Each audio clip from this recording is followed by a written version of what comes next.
गांव में एक छोटी सी सुनसान चाय की दुकान थी। उसका मालिक दन कालू आंदर बहुत आलसी था।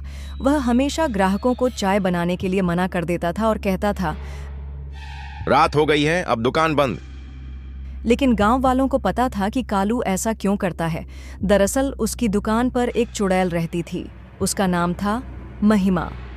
यह चुड़ैल किसी को नुकसान नहीं पहुंचाती थी, बल्कि उसे सिर्फ चाय बनाने का बहुत शौक था।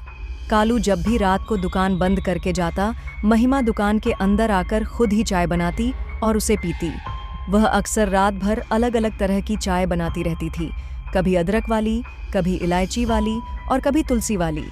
कालू को सुबह दुकान में हमेशा चाय की खुशबू मिलती थी।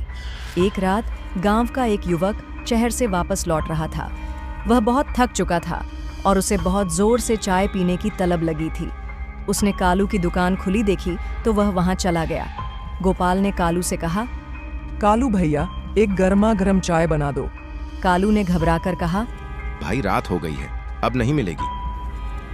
तभी दुकान के अंदर से महिमा की आवाज आई, क्यों नहीं मिलेगी? मुझे तो चाय बनाने का मन हो रहा है। कालू डर के मारे कांपने लगा। गोपाल को कुछ समझ नहीं आया कि आवाज कहां से आ रही है। महिमा ने गोपाल से पूछा, कैसी चाय पियोगे? गोपाल ने डरते डरते कहा, अदरक वाली। तभी अपने आप चाय की केतली चूल्हे पर चढ़ गई और अदरक खुद ब खुद कटने लगा। गोपाल ने देखा कि कोई दिखाई नहीं दे रहा, पर काम अपने आप हो रहा है। वह दंग रह गया। चाय बन गई और एक अदृश्य हाथ ने चाय का कप गोपाल की तरफ बढ़ा दिया। गोपाल ने डरते डरते चाय पी, जो बहुत ही स्वादिष्ट थी।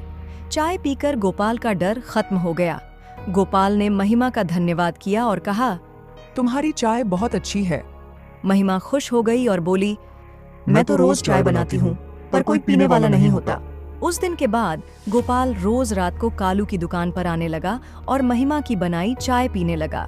धीरे धीरे और भी गांव वाले रात को वहां आने लगे। महिमा सबके लिए अलग अलग तरह की चाय बनाती थी और बदले में लोग उसे अपनी कहानियां सुनाते थे। कालू की आलसी दुकान एक मशहूर जगह बन गई और महिमा चाय वाली चुड़ैल के नाम से गांव में मशहूर हो गई। वह अब गांव की सबसे प्यारी चुड़ैल बन गई थी, जिसे लोग डर से नहीं बल्कि स्वाद और कहानियों के लिए याद करते थे।